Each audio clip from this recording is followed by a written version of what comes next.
Morning guys and gals, Froggy here. What I'm going to show you today is how to change out the exhaust, the muffler and the tailpipe on a 1995 M3.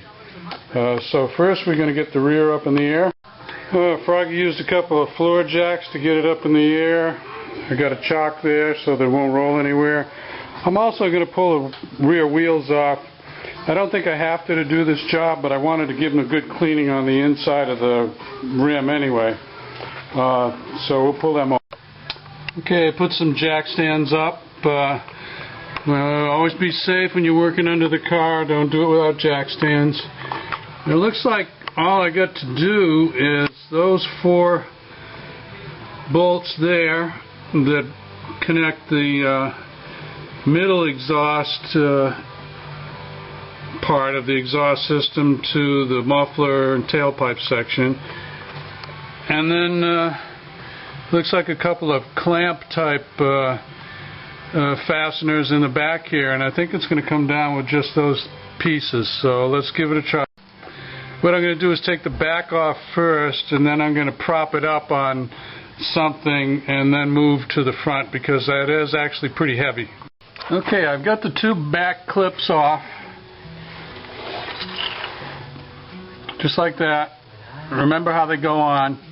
This little curvy part goes up that way to fit against the muffler, that ridge of the muffler, that part of the muffler where the way they built it, they put a ridge on there, putting the 2 halves together, I imagine. So 2 clamps. I wedged up the weight of the muffler with a jack stand and a few blocks of wood. Now I'm going to go to the front. Go to those front connections.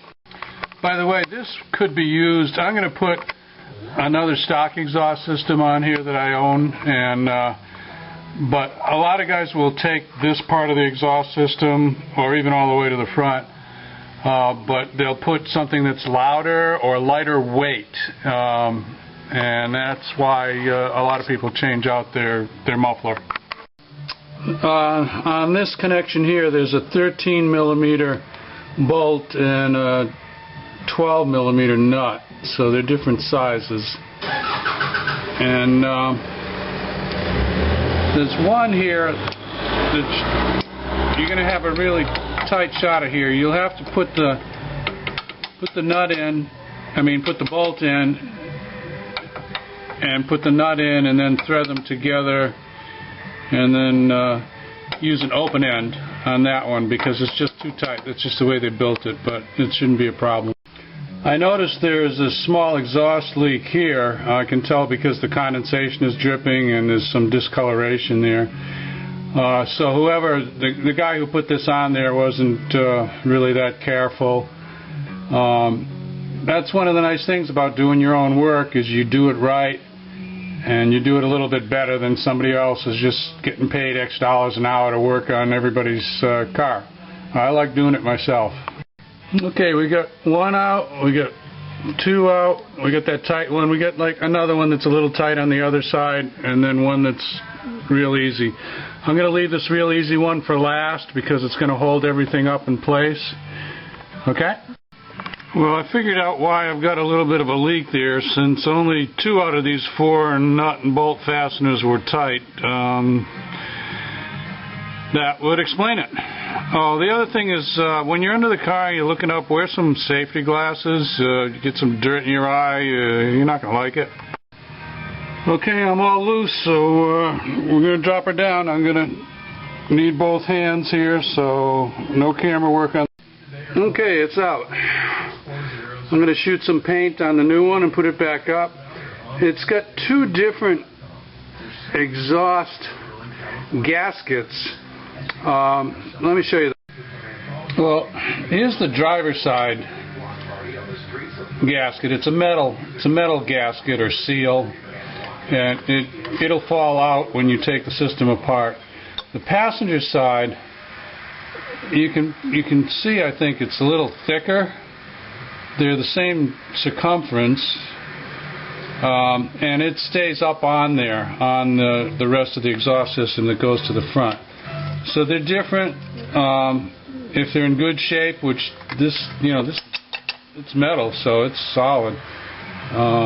You can reuse them, and I don't know why they built it that way, but they're just a little bit different. Froggy's shooting a little paint on the muffler that's going in. I didn't paint the top part of it there, which is going to end up being the bottom part, because I know I've got to handle that to get it up there and bolt it in, and I'll shoot some paint on that when I get it bolted in.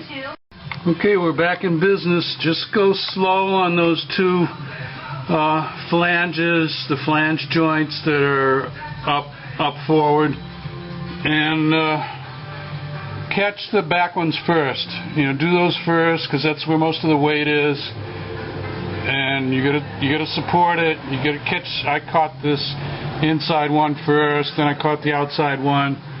The other end, one side slips on, so it holds it in place pretty good. And then just going to go a little bit on each side, a little bit on each flange. Don't tighten all one side first and then the other side, because you'll get it cocked. Okay, I'm going to shoot some paint on the rest of this and put the wheels on, and we're about done.